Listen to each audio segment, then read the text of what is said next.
We are at the Contemporaine. It's a great building by Ralph Johnson, one of Chicago's great architects.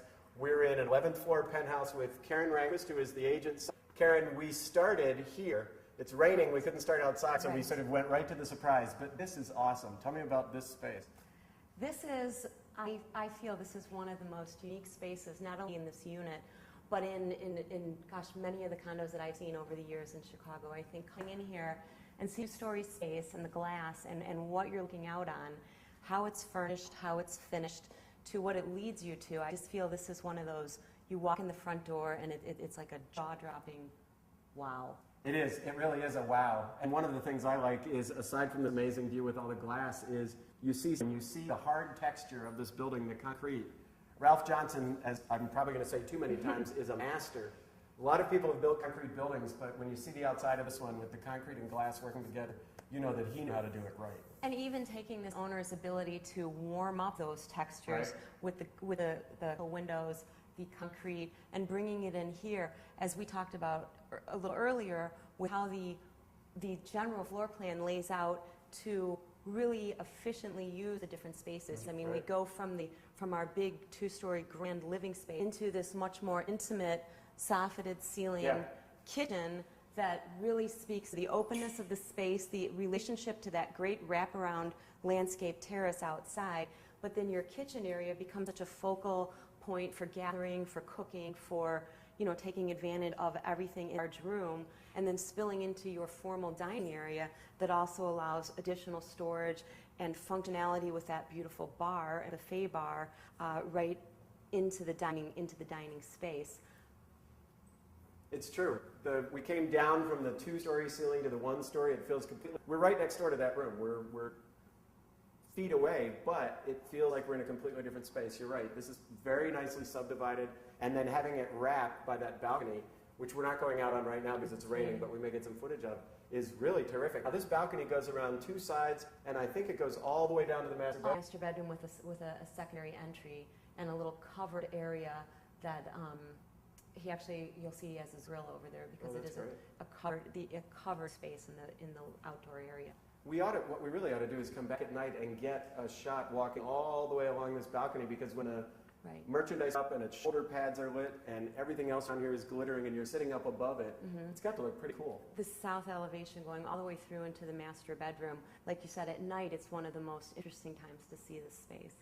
Let's talk, before we go into the bedroom, we should talk about this. You mentioned a bar in the dining room is nice at these two, right? It also gives me a whole lot more storage. There's a ton of storage in the island and in the cabinets. Absolutely. That then brings over here as well. The cabinetry, everything in this unit was so well thought out. To speak to, again, with the wall coverings and the textures, moving into the kitchen and having this kind of stone backsplash that goes above this dining room bar as well, I think, again, helps define these spaces, brings in warmth, works with the dark surfaces of the cabinetry and the countertops, the light stone floors, really just ties everything in and makes each space really more functional and unique.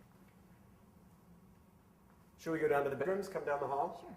What's nice is we were in this big formal area, right? This would be where I would entertain, but then the bedrooms are in a real private zone. Really quite separate as far as your living space, your private zones, and your public zones are really well defined in here. And I think having the powder room even gives you this area for, this is a part of the public zone. Right. And once we start getting into the two secondary bedrooms, the second bath, and down towards the master suite, you really do feel a separation. If we wanted to go into the secondary bedrooms or just go right into I like the get master. right into Let's the go right master.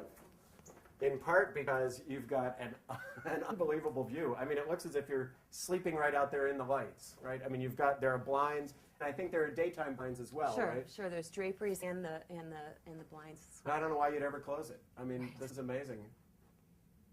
It really feels as if we're right out on it. And we go back to those textures you were talking about, the nice, almost silky blinds with these concrete pillars. This is one of the great Ralph Johnson touches. We've got concrete ceiling and pillars. And again, other people have done that. It's not like Ralph Johnson was the first, but Ralph Johnson was the best. It is. I don't mean to speak as if he's no longer living. Right. Amazing things. To be able to have such an efficient, thought-out floor plan, in a larger building, I think really speaks to his talent. Well, this one lays out like a ranch house, right? Yeah. I mean, this could be my ranch house in the suburbs, except it's 11 stories up and in a different with neighborhood. all these amazing views and the two-story. Because we've got the bedroom back here and the living area up. Let's look at the master bath, and I think we might end in the master closet because it's a pretty cool one. So going into the bathroom, I think you'll see so many unique ideas on how you can. Oh, wow. Oh, yeah. If you come on and you see all of the different shower heads, the steam unit, Wow. the jacuzzi, very simple but beautiful tile on the floors, the walls, the ceiling.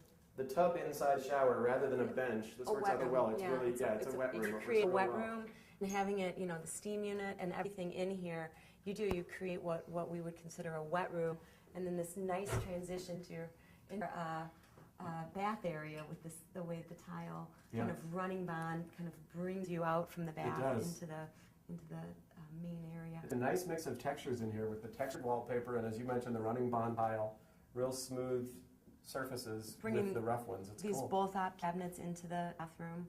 Again, storage and functionality, but also the aesthetic. It's just the very beautiful, rich, dark cabinet with the light countertop and the light tile. And these nice bowls.